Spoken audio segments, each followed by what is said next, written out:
Jain boarding जमीन व्यवहारामध्ये ट्रस्टींमधले मतभेद आता उघड झालेले आहेत। या संपूर्ण जमीन व्यवहार प्रकरणामध्ये ट्रस्टींनी दबाव आणून राजीनामा घेतल्याचा चकोर गांधी यांचा दावा आहे आणि 6 ऑक्टोबरला चकोर गांधी यांनी एचएनडी ट्रस्टचा राजीनामा दिलेला। अर्धवट माहिती देऊन हा व्यवहारामध्ये माझी सही घेतल्याचा चकोर गांधी यांचा दावा आहे आणि अनेक वेळा ट्रस्टींना सांगून सुद्धा हा व्यवहार रद्द झाला नाही असं त्यांनी म्हटलंय।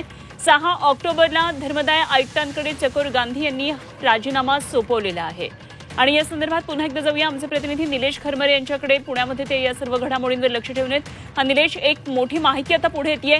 जैन बोर्डिंग जमीन व्यवहारामध्ये ट्रस्टीज मधले मतभेद हे सगळे उघड झालेत आणि चकोर गांधी यांनी काही नवीन दावे केलेले आहेत। काय तपशील आहेत? खरंच आता या ट्रस्टी तर खरं तर वादाच्या भोवऱ्यात पहिल्यापासूनच सापडले होते, मात्र आता त्यांच्यात ही मतभेद असल्याचं समोर आलेलं आहे। या ट्रस्टीमध्ये जे चकोर गांधी आहेत यांनी असा दावा केला होता की माझ्या सहीचा वापर करू नये आणि त्याचबरोबर त्यांनी 6 ऑक्टोबरला ती आपल्या पदाचा राजीनामा जो आहे तो धर्मदाय आयोगाकडे पाठवला होता।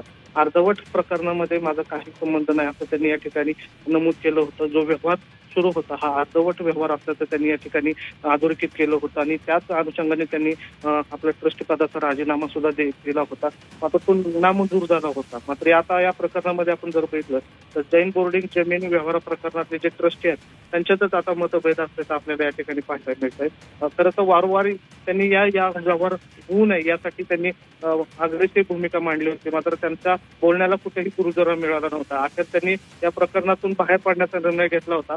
तसा त्यांनी 6 ऑक्टोबरला आपला राजीनामाही धर्मदाय आयोगाकडे सुपूर्द केला होता, मात्र राजीनामा झाला नव्हता। त्यामुळे आता या संपूर्ण प्रकरणामध्ये आता ट्रस्टींमध्येही मतभेद असल्याचा प्रकार आहे तो समोर आलेला आहे। एवढंच नाही तर आता जे जैन मुली आहेत त्यांनी ट्रस्टींवर गुन्हा दाखल करण्याची मागणी केलेली आहे।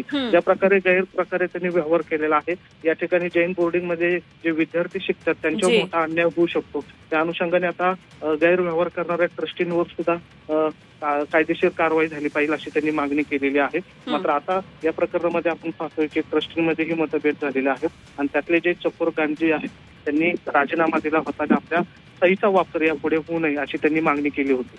ठीक, निलेश, धन्यवाद दिलेल्या या सगळ्या सविस्तर माहितीसाठी आणि जरूर आपल्याकडून या संदर्भातले अपडेट्स वेळोवेळी जाणून घेत राहू। तुर्तास धन्यवाद दिलेल्या माहितीसाठी। निलेश खरमरे पुण्यातले आमचे प्रतिनिधी आपल्याबरोबर होते।